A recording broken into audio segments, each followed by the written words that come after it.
Жана догдурга айтып койгула. Өлүм периштеси ал айткандан да сонун кебетеде көрүндү деп жаны үзүлдү.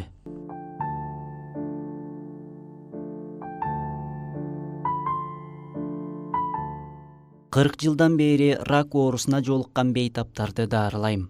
Ушул убакка чейин түрдүү окуяларга туш келдим.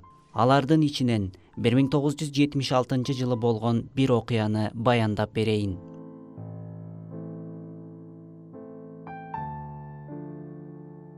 Башкы дарыгер болуп иштеп турган убагымда жаш жигит өпкө рагына чалдыгып келип калды. Аны өзүм даарылачу элем. Кудайдын уруксааты менен кыска убакыт ичинде абалы жакшыра баштады.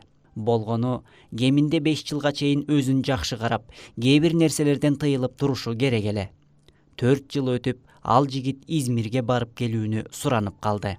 Кыш айы болгондуктан самолетто барып келүү шарты менен уруксаат бердим. Тилекке каршы ал самолетко билет ала албай автобус менен жолго чыгыптыр. Анын үстүнө авто тыгында 6 саат суукта калып кетиптир. Кесели тез арада анын сөөк жана өпкөлөрүнө таркап кетти.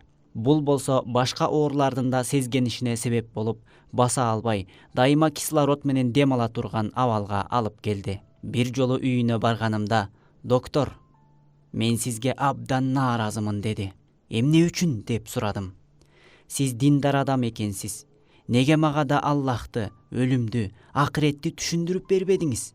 Анын суроолорунан бир аз ыңгайсыз боло түштүм.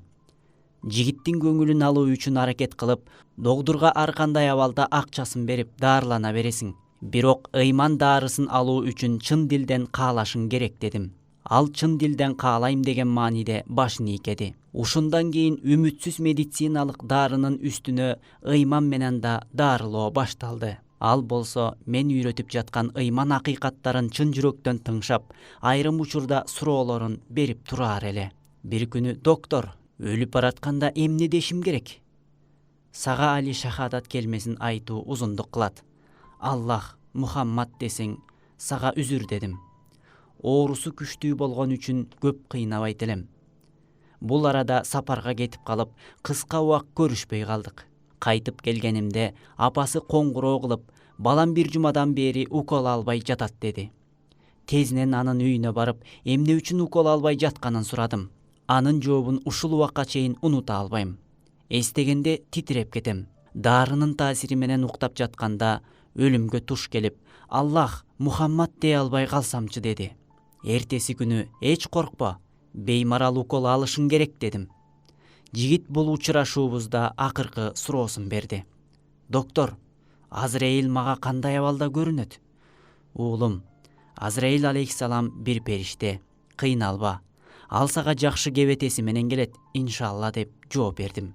Шейшемби күнү жигиттин абалы оорлошкондуктан үйүн көздөй жол тарттым. Бирок тилекке каршы аны менен амандашуу мага насип болбоду. Үй бүлөсү бүтүндөй ызы чууга түшүп калган экен. Бир гана диндар карындашы мени көргөндө жаныма келип, анын соңку абалын айтып берди. Бир аз мурун бир мужиза болуп өттү. Агам кислородун чечип, кыймылдаба дегенибизге карабай туруп даарат алды. Андан кийин 2 рекет намаз окуду. Бардыгыбыз нес болуп калдык.